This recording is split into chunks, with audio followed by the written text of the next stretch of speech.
दिखाना ना दिखाना तो ऊपर वालों का काम है, कम से कम कैमरे तो आ गए ना।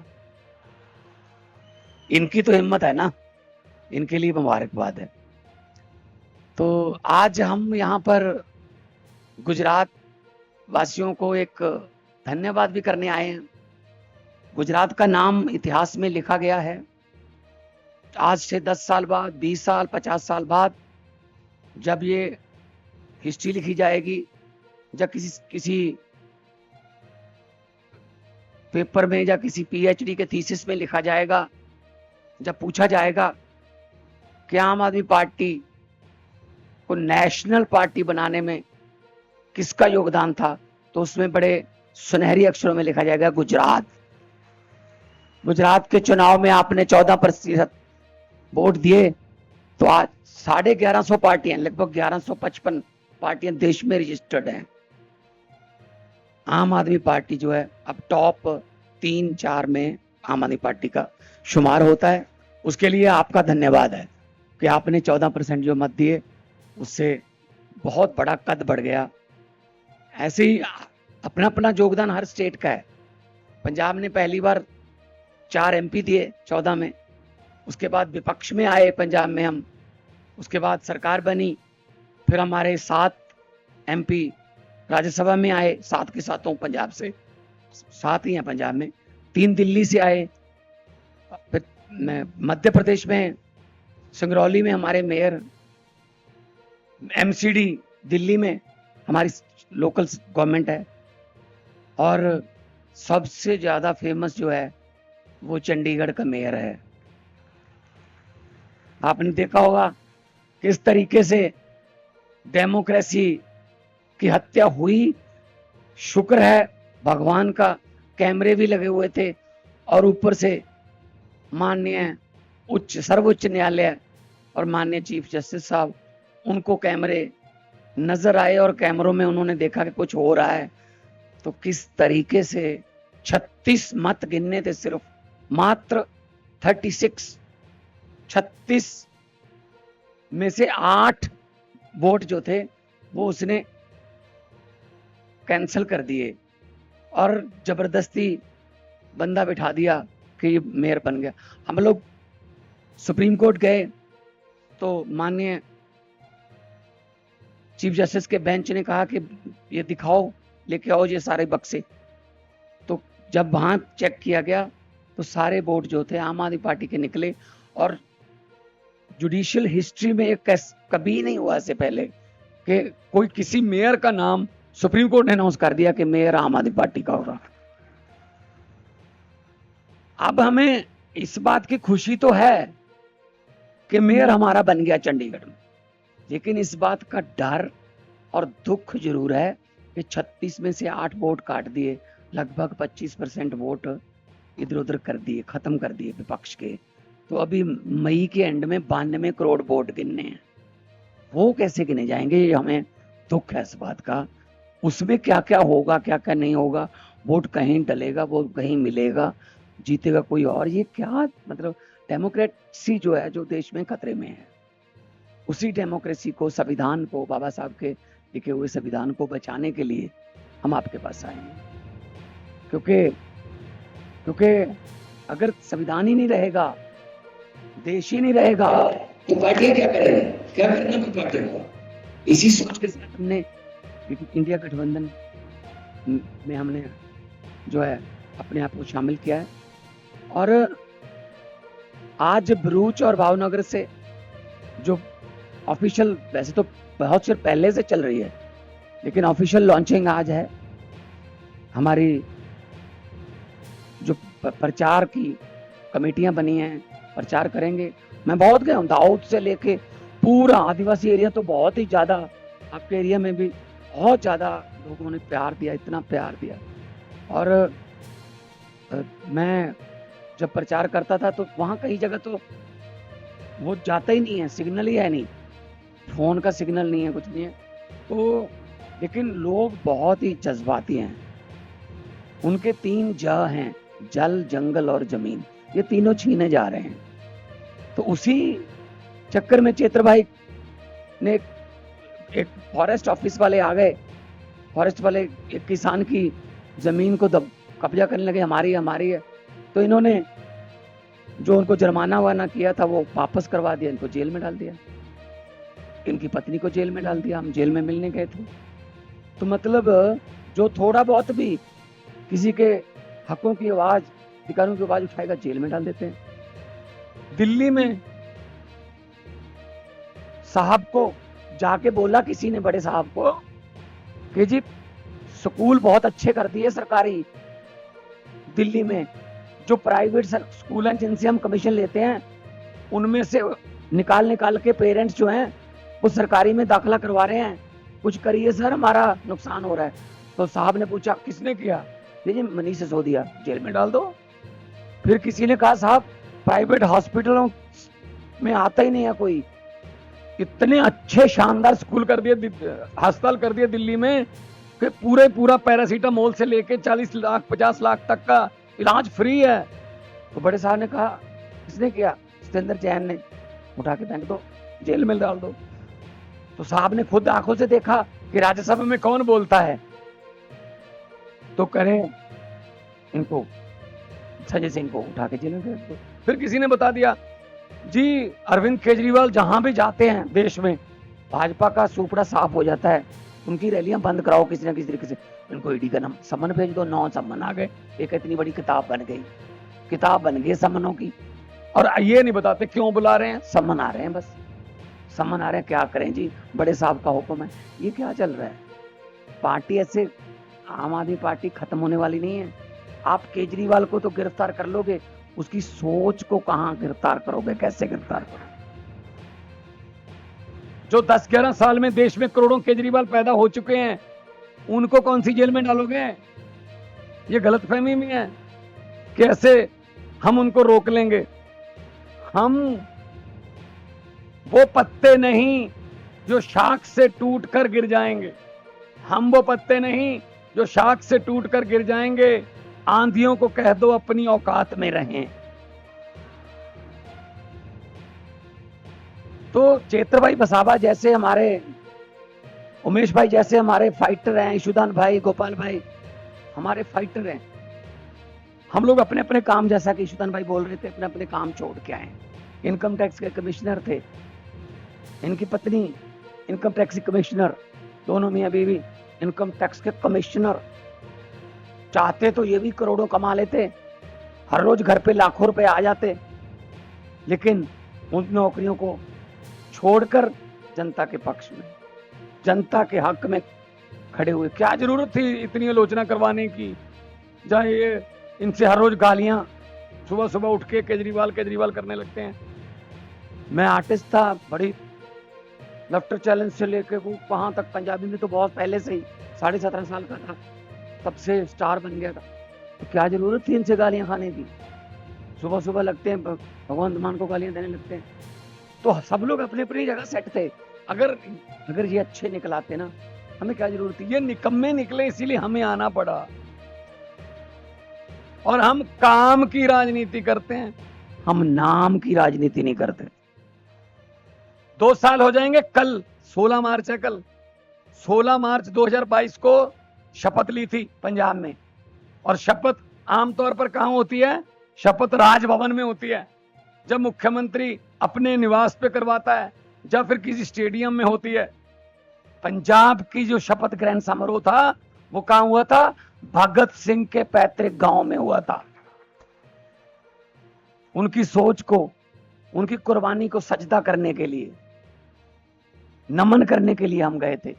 कल भी जाऊंगा, माथा टेकने जाऊंगा वहां पे। अभी भगत सिंह के सपनों की आजादी हमारे पास नहीं पहुंची, वो बड़े बड़े महलों में रह गई। अभी लालबत्ती वाली कारों में है, लेकिन आम लोगों के घरों तक नहीं पहुंची। उस आजादी को आम लोगों के घरों तक पहुंचने की लड़ाई अरविंद केजरीवाल जी की अगुवाई में हम लड़ रहे हैं। इस झाड़ू से, पहले हम सिर्फ दुकान या मकान साफ करते थे, अब इस झाड़ू से अरविंद केजरीवाल जी की अगुवाई में पूरा हिंदुस्तान साफ किया जाएगा भाई साहब। 2 साल में 42,992 सरकारी नौकरियां देकर आपके सामने खड़ा हूं। 2 साल में, मात्र 2 साल।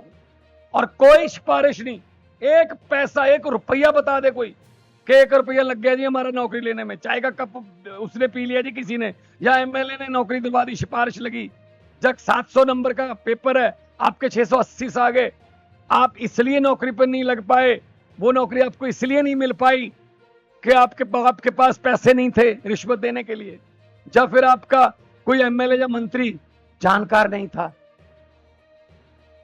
ऐसा नहीं हो सकता कि 500 नंबर वाले को मिल गई नौकरी, 680 वाला रह गया। ऐसा बिल्कुल, एक घर में से दो दो नौकरियां भी मिली हैं, दोनों बहन भाई, दोनों ने मेहनत की, दोनों मेरिट में आ गए, घर पे चिट्ठी गई, आ जाओ जी आ जाओ। कोई बिजली बोर्ड में एसडीओ लग गए, कोई हम पुलिस में भर्ती हो गए लड़के लड़कियां, कोई एक्साइज में, कोई किसी डिपार्टमेंट में, और आके जब मैं नियुक्ति समारोह करता हूं रोने लगते हैं। आपने देखा होगा वीडियो, रोने लगते हैं कि जी हमने सोचा नहीं था, हम तो कनाडा जाने के लिए कागज वागज तैयार कर रहे थे, पिताजी ने कर्जा ले लिया था, 30 लाख लगना था कनाडा जाने का, अभी कागज वागज तैयार कर रहे थे कि अचानक से फोन आ गया सरकार की तरफ से कि जी आपका नंबर उस नौकरी के लिस्ट में आ गया, आप आ जाओ। कहते जी जाना, विदेश जाना कैंसल, यहीं रहेंगे। 829 आम आदमी क्लिनिक पंजाब में, हर रोज 1 से 2 की एवरेज है पंजाब में, और उन 829 में से 1.25 करोड़ के आसपास लोग अभी तक दवाई लेके ठीक हो चुके हैं, उनको बड़े अस्पतालों की लाइनों में नहीं लगना पड़ा। स्कूल ऑफ एमिनेंस खुल रहे हैं, शानदार स्कूल खुल रहे हैं, और सरकार आमतौर पे क्या करती है सरकारें, सरकारी संस्थाओं को घाटे में दिखाकर अपने दोस्तों मित्रों को बेच देते हैं। तेल बेच दिया, रेल बेच दिया, भेल बेच दिया, एयरपोर्ट बेच दिए, जो मिलता है बेच दिया। लेकिन पंजाब में अरविंद केजरीवाल जी की अगुवाई वाली पार्टी की सरकार है, पारदर्शी और ईमानदार सरकार है। पंजाब में उल्टी गंगा बही। हमारी सरकार ने, आपकी सरकार ने पंजाब में एक प्राइवेट थर्मल प्लांट 540 मेगावाट का जीवी के कंपनी का, वो प्राइवेट घाटे में चल रहा जो था, उसको सरकार ने खरीद लिया कि हम चला के दिखाएंगे इसको, सरकारी बना दिया। कोयला हमारे पास है, हमारी झारखंड में पचवाड़ा में पंजाब की अपनी कोल माइन है, जो भी हम चलाई, हमने 8 साल से बंद पड़ी थी, हमने पिछले साल चलाई, तो कोयला हमारे पास है।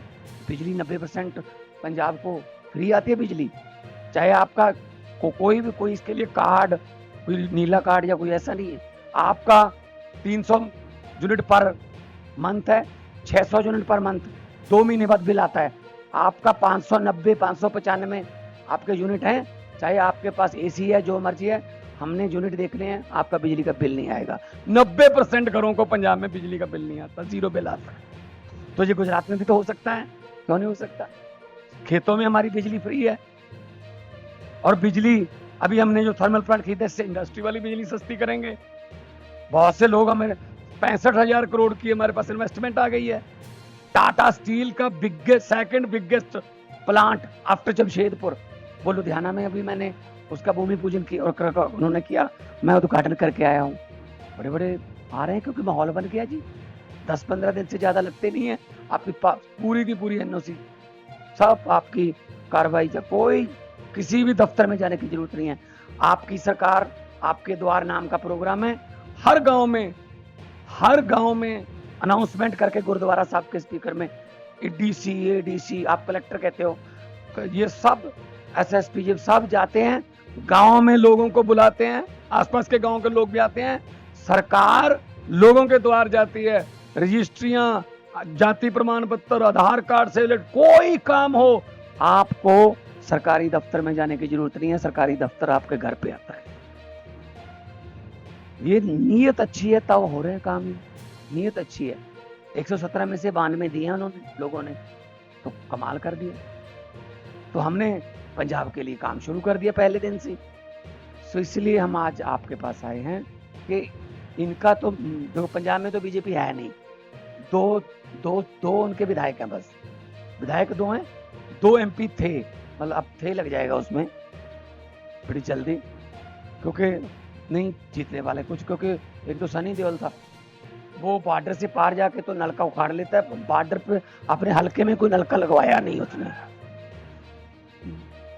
हल्का, खुद हल्के में कोई नलका नहीं लगवाया, सिर्फ फिल्मों में उखाड़ते रहते हैं के। तो इनके पास है नहीं ना, कैंडिडेट है नहीं, ये तो इधर उधर से ढूंढते हैं, इसको ले लो, उसको ले लो, इसका उनका ये कर लो, ये सरकार तोड़ दो, एमएलए खरीद लो, ये बंदे को डरा लो, ईडी का छापा मरवा लो। बंदा खुद ही डरता है कि मैं, छोड़ो जी, अब बीजेपी में आ जाओ, वॉशिंग मशीन में से निकल गए, आप धुल गए, अच्छे हो गए, ये इनका काम। तो जो आप 26 के 26 देते हो यहाँ से, वो 26 के सब 26 ना, वो गूंगे पहलवान बन जाते हैं, वो बोल नहीं सकते। मैं पार्लियामेंट में रहा हूँ 8 साल, 2014 से 2022 तक पार्लियामेंट में था। मैं देखता था, मजाला कोई गुजरात का कोई एमपी जो है वो गुजरात की बात कर जाए कि हमारे यहाँ सड़कें नहीं है, हमारे यहाँ पानी नहीं है, हमारे यहाँ अस्पतालों की हालत खराब है, मजाला बोल जाए कोई? आपने सुना कभी बोलता हुआ कोई? नो नो नो नो, डर के बैठे रहते हैं जी, सब ठीक है जी, जैसा कहते हो, दिन को रात कहोगे तो रात कहेंगे, हम जो तुमको हो पसंद वही बात कहेंगे। तो ये वाली बात है इनकी। आप 2 बंदे हमारे चुन के दीजिए, ये बंदे बैठे हैं दोनों, अगर एक भी दिन ऐसा निकला कि जब संसद चल रही हो और गुजरात के हकों की आवाज ना उठ रही हो, तो हम जिम्मेदारी लेते हैं। और जो वोकल होता है ना, मैंने ये देखा है काम करके, पार्लियामेंट में जो वोकल होता है, जो ज्यादा बोलता है, जो सरकार के खिलाफ बोलता है, हर रोज उनको कटहरे में खड़ा करता है, उसका कोई काम नहीं रुकता, सरकार डरने लगती है उससे। मैं भी बोलता था, बहुत बोलता था, आपने देखा होगा, मैं तो पहले भी रहता था ना, अपनी सीट पे तो कम ही बैठा हूं मैं। तो क्या हुआ, मैं अपना काम कोई किसी मंत्री के पास करवाने जाता था, मंत्री भाजपा का होता था, तो उसके यहाँ भाजपा वालों की लाइन लगी रहती थी। तो जब मुझे देखते थे मंत्री साहब, पीछे हो जाओ, आ जाओ मान साहब, आ जाओ, आ गए। तो क्या काम है? ये काम है, काम करके पीए को बोल के कि ये करवा दो इसका, बस आकर। तो साथ में मेरे कान में बोलते थे, थोड़ा संसद में ख्याल रखिएगा। मैंने कहा जी मैं क्यों बोलूंगा जब मेरा बिना बोले काम हो रहा है, मुझे बोलने की क्या जरूरत है जी? तो पासवर्ड हमारे पास है, बंदे आप भेज दो, पासवर्ड हम इनको बता देंगे, काम होंगे, देखना कैसे काम होते हैं। ये नियत चाहिए, बस इसके लिए नियत चाहिए। ऐसे भी हैं जो 5-5 साल बोलते ही नहीं है, 5 साल बोलते नहीं है, बारी नहीं आती बोलने की, जब उनको बोलना नहीं आता, जाओ वो जानबूझ कर नहीं बोलते, जब हमने क्यों पंगा लेने। तो जी हम तो सीधा मैदान में उतरने वाले हैं, नंगे धड़ लड़ाई करने वाले देशभक्त लोग हैं हम, और देश को हम बांटने नहीं देंगे, देश के टुकड़े टुकड़े होने नहीं देंगे। और जो चल रहा है, जो डिक्टेटरशिप, जब जो तानाशाही चल रही है, उसके खिलाफ खड़े हो जाइए। आप संविधान को बचाने वालों में एक बार फिर गुजरात का नाम आएगा कि गुजरात वालों ने जहाँ से 2 सीटें आपने दे दी, तो समझ लो गुजरात गेटवे ऑफ इंडिया बन जाएगा फिर।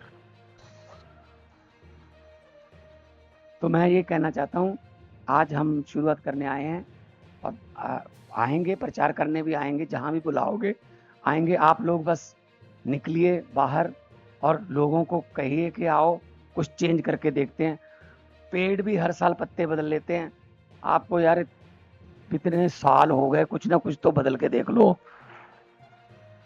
हाँ, तो बस मैं यही कहने वाला हूँ कि पार्लियामेंट में जब सीए पर चल रही थी और एनआरसी पर चल रही थी बहस, तो मुझे टाइम नहीं मिला, 1.5 घंटा बोल गए वो बीजेपी वाले, भाजपा वाले। तो मैंने कहा जी मुझे भी टाइम दीजिए, मैं एक पार्टी को रिप्रेजेंट करता हूँ। कहते नहीं, छोटी पार्टियों को टाइम नहीं मिलेगा, जल्दी बिल पास करना है, ऑलरेडी 9:30 बज गए रात के। मैंने कहा जी 30 सेकंड। तो स्पीकर साहब ने कहा 30 सेकंड में क्या बोलोगे मान साहब? मैंने कहा जी चलो 20 सेकंड।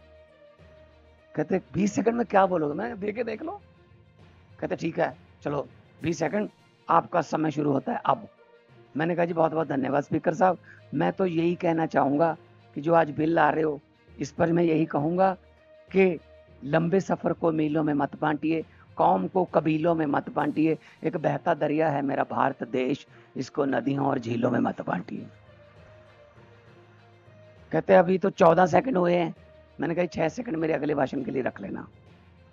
अगर बोलना हो तो इतने कम समय में भी बात पहुंचाई जा सकती है, वरना चाहे 2 घंटे भाषण देते रहो, अगर कोई आपका मुंह सिर ही नहीं पता कि कहाँ से शुरू हो रही है बात, कहाँ जा रही है। बोलते हैं, हम काम की बात बोलते हैं और लोगों के पक्ष की बात करते हैं। तो आज उम्मीद लेके आए हैं कि गुजरात में बहुत बड़ी ओपनिंग होगी, जैसे पहले 5 एमएलए हुए और गुजरात से नेशनल पार्टी का गठन हुआ समझो, तो उसी तरीके से मैं तो हाँ, दिल्ली और पंजाब से हम हैं। दिल्ली में 13, पंजाब में 13 सीटें हैं। पंजाब में से हम आपको 13-0 का इस बार, आम आदमी पार्टी 13, बाकी सब 0।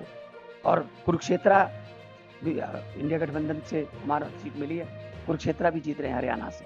हरियाणा में भी हमारी पार्टी का खाता खुल रहा है और दिल्ली में जितनी हमारी सीटें सब जीत रहे हैं। और इस बार लोग जो हैं वो ये देख रहे हैं कि यार अच्छे लोगों को लाओ, उनको ताकत दो। अकेले केजरीवाल लड़ रहे हैं सेंटर से, अकेले मैं लड़ रहा हूँ जी। हर रोज सेंटर सरकार कोई ना कोई हमारा काम रोकते हैं, रुकावट डालते हैं। गवर्नर से लड़ना पड़ता है, फिर सुप्रीम कोर्ट जाते हैं, सुप्रीम कोर्ट में जाके फिर अपने अधिकार जो है वो लेने पड़ते हैं। पैसा रोक रखा है हमारा, कम से कम 8,000 करोड़ पंजाब का जो है ना पैसा वो रोक रखा है, क्योंकि वहां उनकी सरकार नहीं है। वैसे रोक लो। RDF रूरल डेवलपमेंट फंड का पैसा रोक रखा है, नेशनल हेल्थ मिशन का पैसा रोक रखा है। तो वो पैसा दिल्ली में भी ऐसे करते हैं। जब भी कोई अरविंद केजरीवाल लोगों के पक्ष की कोई स्कीम चलाते हैं, इमीडिएटली LG रोक लेते हैं। तो हम अकेले लड़ रहे हैं, आप लोग हमें थोड़े हाथ दो, थोड़ी आवाज दो, ताकि हम इकट्ठे, जब हमारे पास 10 तो ऑलरेडी हमारे पास राज्यसभा में है, 25-30 हमारे अगर लोकसभा में हैं, तो जिसकी मर्जी सरकार हो, 35-40 लोग जब एक साथ बोलेंगे तो मजाल है किसी स्टेट का कोई अधिकार जो है वो ये छीन लें या कोई रुकावट डाल के दिखाएं। ये बात करने के लिए आपके पास आए। उम्मीद करते हैं कि झाड़ू से आप इस बार सफाई करोगे। और लोगों को अक्सर कहते सुना है, जिंदा रहे तो फिर मिलेंगे। लोगों को अक्सर कहते सुना है, जिंदा रहे तो फिर मिलेंगे, लेकिन इस पंजाबी दिल ने कहा है, मिलते रहे तो जिंदा रहेंगे। बहुत बहुत धन्यवाद, बहुत बहुत मेहरबान।